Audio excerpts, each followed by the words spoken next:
Okay, so a quick review of the beginning of World War One from your World History 2 class to aid in your US 2 class. The best way to remember how World War One began is the acronym MAIN. To break down MAIN, first you have militarism, the idea of building up your militaries to protect yourself against all other nations. And having a strong military will give you a huge influence in the world, and this is what many different countries believed. Alliances. Most of those countries that built up their military also wanted to protect themselves, so they created alliances such as the Triple Entente and the Central Powers. Imperialism. To have a greater influence in the world, powerful countries controlled weaker and smaller countries and used them for their resources, military bases, and locations to aid in their militaries.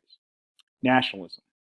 Areas within the larger countries wanting to be free, grouping together with similarities between race, religion, or even just the areas they were from, tried to break free from the superior nations that were controlling them. So to look deeper, we'll look at first militarism. Militarism is seen primarily at first with Germany. Germany, once formed officially in 1871, started to build its military up as a protection. Once it did this, countries around it built their militaries up to protect themselves from Germany. So much so that France and Germany doubled the size of their militaries in the 30-year period leading up to World War I. Also, to be more imperialistic, Germany saw the importance of a large navy. They built their navy to a huge size, so much so that Britain, nervous about Germany's naval power, continued to build their navy to a large size.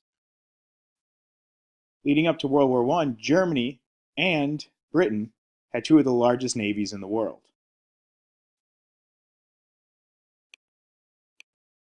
Another protection other than just your military was alliances. If you align yourself with larger nations, as well as a number of nations, sometimes your foe would not want to attack you in fear that it would be overwhelmed. Unfortunately, too many countries believed in this, and you had two major alliance groups within Europe. You had the Triple Entente, which was England, France, and Russia, and you had the Central Powers, being Italy, Austria-Hungary, and Germany. What was most dangerous about the alliances was the fact that they were made during an imperialism period, meaning that if you went to war with England, you went to war with all of England's colonies. And this was true with all the major powers. So, by going to war with just one other country, it could bring many other countries into the war itself. And the rise of nationalism. First seen in 1830 throughout Europe, and then again in 1848, many revolutions brought the rise of certain countries, such as Germany and Italy. Some countries, such as Hungary, did not become independent, but still gained power within their empires. Some other countries that would fall underneath the empire still did not gain their independence, but those feelings really never went away.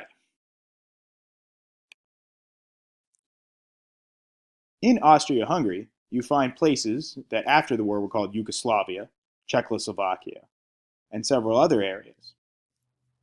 To unite the Slavic people, there was many different groups such as the Black Hand. It was a group of people trying to fight for freedom, but using ways such as terrorism to achieve it. The spark that really united the war was Franz Ferdinand, the Archduke of Austria-Hungary, visited Bosnia.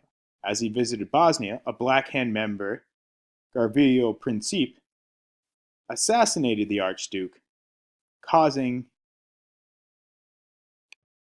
Austria-Hungary to react by going after the country Princip was from, being Serbia. Once they attacked Serbia, Russia mobilized its troops towards the Austria-Hungary border, causing Germany to react, causing the alliance system to kick in, bringing England, France, Germany, Austria-Hungary, Serbia, and Russia all to war.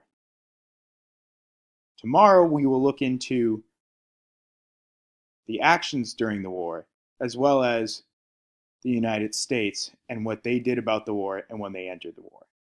Thank you.